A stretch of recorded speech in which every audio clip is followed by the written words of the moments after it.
Este podcast se presenta por cortesía de Movistar Empresas, el aliado que está transformando y potenciando negocios en toda Hispanoamérica con soluciones digitales en cloud, IoT, seguridad, conectividad, Big Data y advertising. Movistar Empresas, siempre el camino seguro.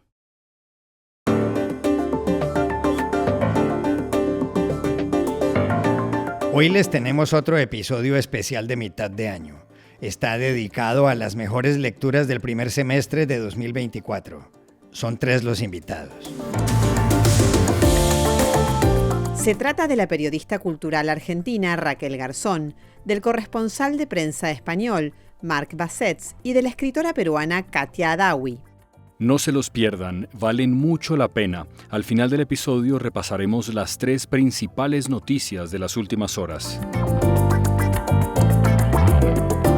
Hola, bienvenidos a Y esto no es todo, el podcast del Georgetown Americas Institute de la Universidad de Georgetown en Washington, D.C. Soy Juan Carlos Iragorri, desde Madrid. Soy Paz Rodríguez Niel, desde Buenos Aires. Soy Jorge Espinosa y estoy en Bogotá. Es miércoles 21 de agosto y esto es todo lo que usted debería saber hoy.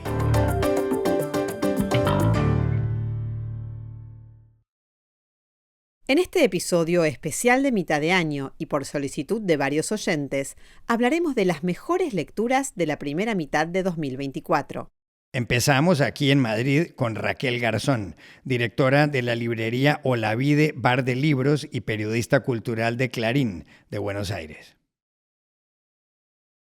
Hola Juan Carlos, por supuesto cuando uno dice mejores lecturas lo hace eligiendo en función de sus propias singularidades, apetencias, gustos, inclinaciones. Yo si tuviera que recordar aquí a vuelo de pájaro y ante tu pregunta, ¿qué es lo que me ha impactado en este primer semestre? Me doy cuenta de que distingo 3 libros que tienen que ver de alguna manera con una exploración común, que es la relación de uno con su padre, ¿no? La relación de los autores de estos libros con sus padres, quizás intentando desbrozar el misterio que siempre es para un hijo, esa figura a la vez enorme en la infancia y enigmática a medida que vamos creciendo, que va revelándonos distintas capas de relación.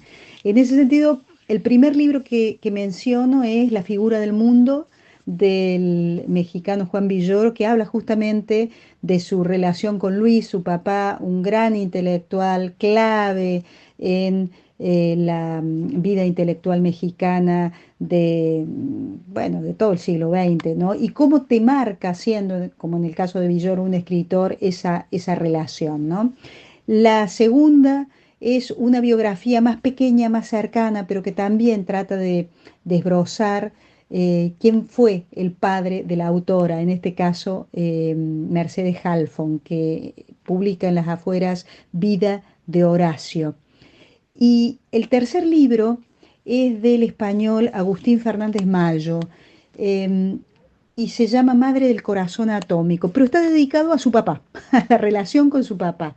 Y Agustín Fernández Mayo escribe 10 años después, o sea, empieza a escribir 10 años después de la muerte de su padre, que no tiene nada que ver con la escritura, que era ingeniero agrónomo, si mal no recuerdo, y lo primero que se confiesa es que recién 10 años después de esa pérdida puedo empezar a pensarla.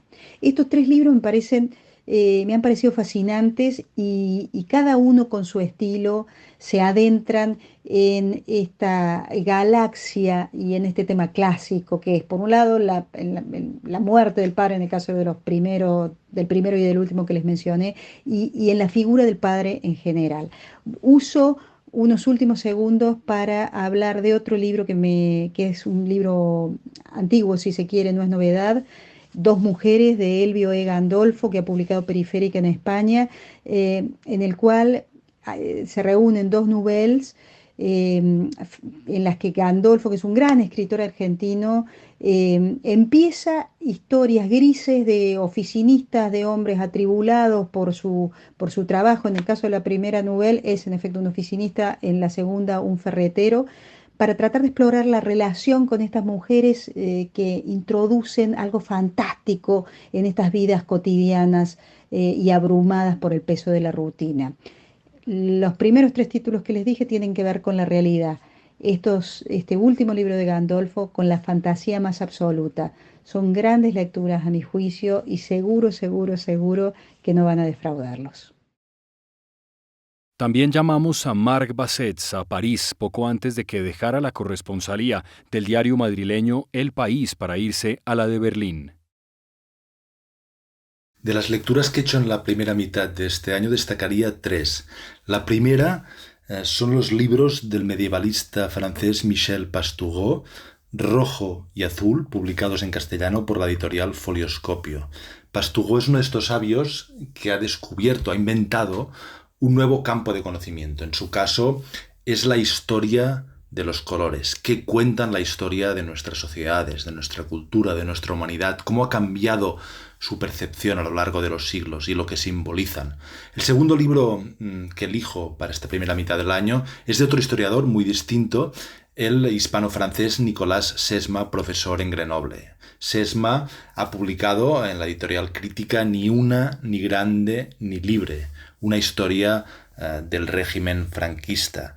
Este libro es interesante, es muy recomendable por varios motivos. Citaré 2. Uno es que da una aproximación nueva a la dictadura franquista y la escribe alguien que nació y creció cuando el dictador Franco ya había muerto. Es interesante también el contenido, lo que cuenta el libro. Por ejemplo, que España, a pesar de lo que los españoles hemos creído durante tiempo, no es un país tan excepcional. Ciertamente, el franquismo tiene características muy propias y excepcionales en España, pero también muchos puntos de concomitancia con otros regímenes y otros países contemporáneos de la España franquista. Otro punto interesante del libro, otra aportación, es que explica el franquismo no como un régimen personalista, en el que todo está centrado en el dictador, el general Franco, sino que era un sistema realmente, en el que participaban muchos actores y muchas personas. El tercer libro que destaco entre mis lecturas es Cuchillo, de Salman Rushdie, publicado en castellano por Random House. Cuchillo es un relato extraordinario, excelente, de un episodio muy doloroso y traumático, como fue el intento de asesinato que Rushdie sufrió con un cuchillo a manos de un islamista. Es un libro extraordinario por lo que cuenta y por cómo lo cuenta. Rushdie es un símbolo de la libertad de expresión ante el oscurantismo, en su caso el oscurantismo islamista, desde que el ayatolá Khomeini lanzó la fatwa contra él. Pero el libro Cuchillo de Rushdie, sobre todo, es una nueva muestra de que Rushdie es un escritor mayúsculo, uno de los grandes escritores de nuestro tiempo, y en mi modesta opinión merecería tarde o temprano recibir el premio Nobel.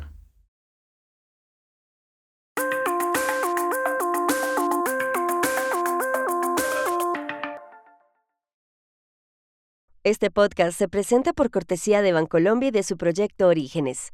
Esta iniciativa resalta la labor de hombres y mujeres que inspiran y que a través de la inclusión y la sostenibilidad han llevado bienestar y progreso a sus comunidades en el campo colombiano. En el banco hemos cumplido 148 años sincronizando nuestro latir con el corazón de un país que progresa de la mano de su gente, a la que acompañamos desde los orígenes. Bancolombia. Para hablar de las mejores lecturas del primer semestre de 2024, contactamos igualmente aquí en Buenos Aires a la escritora peruana Katia Adawi. Tengo 3 libros que he amado mucho este año. Quiero empezar con Circe Maya, una poeta uruguaya cuyo nombre nunca me remitió a Uruguay, sino a un país mucho más lejano, más distante. Este año fui a Montevideo y me regalaron su obra poética y me fasciné, me volví loca.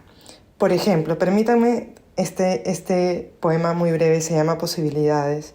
Leo a partir del segundo verso. como niños demasiado buenos que han renunciado al juego por no hacer ruido, y ni hablar ni leer porque hay crujidos al dar vuelta a las hojas. Adelgazados, sí, casi sin peso, sin movernos, ya dije. Solo queda mirar a quien no mira, no nos ve casi nunca.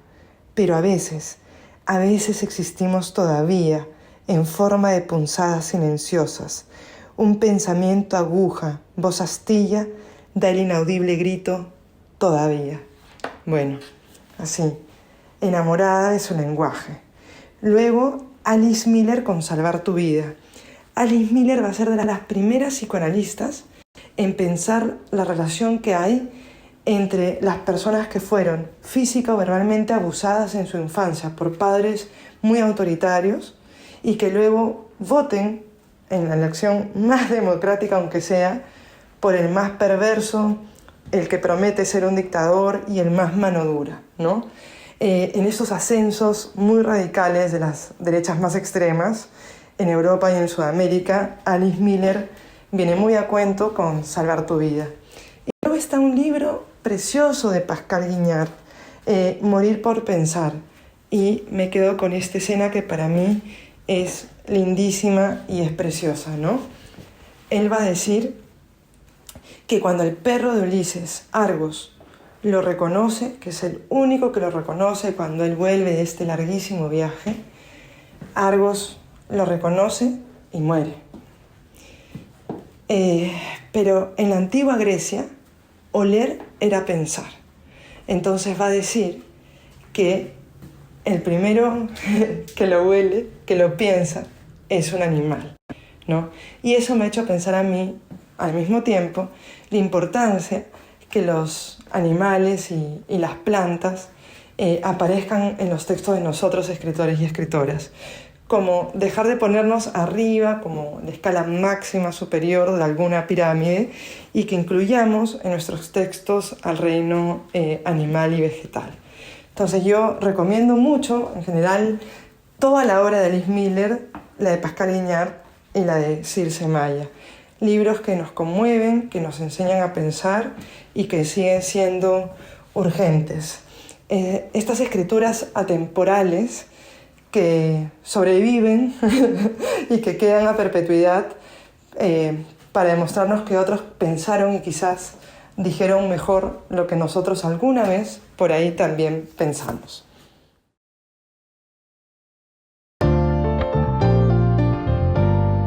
Y estas son otras cosas que usted también debería saber hoy. En el segundo día de la convención del Partido Demócrata de Estados Unidos que se celebra en Chicago, el expresidente Barack Obama pronunció anoche un discurso en el que le dio todo su apoyo a Kamala Harris para enfrentar a Donald Trump en los comicios de noviembre. Obama dijo que Harris tiene la fortaleza y la brillantez para ser la próxima inquilina de la Casa Blanca. Hace 16 años, Harris fue una de las pocas altas funcionarias demócratas de California que respaldaron la candidatura de Obama y no la de Hillary Clinton. En México, Andrés Manuel López Obrador acaba de pedir a las 5 personas más ricas del país que opinen sobre la eventual sobrerepresentación que su partido, Morena, tiene en la Cámara de Diputados, tema sobre el que llamó la atención el Consejo Coordinador Empresarial. El presidente se dirigió a Carlos Slim, Germán Larrea, Ricardo Salinas Pliego, Fernando Bailleres y María Asunción Aramburu Zabala. Salinas Pliego reaccionó sugiriendo que López Obrador no oye a los empresarios.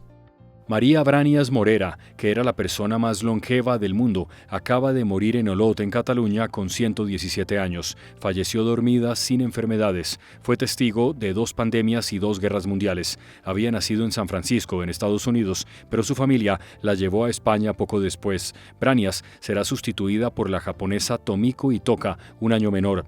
La persona más longeva que se conoce fue la francesa Jean-Louise Calment, que murió en 1997 a una edad de 122 años y 164 días. Y aquí termina, y esto no es todo, donde siempre habrá más.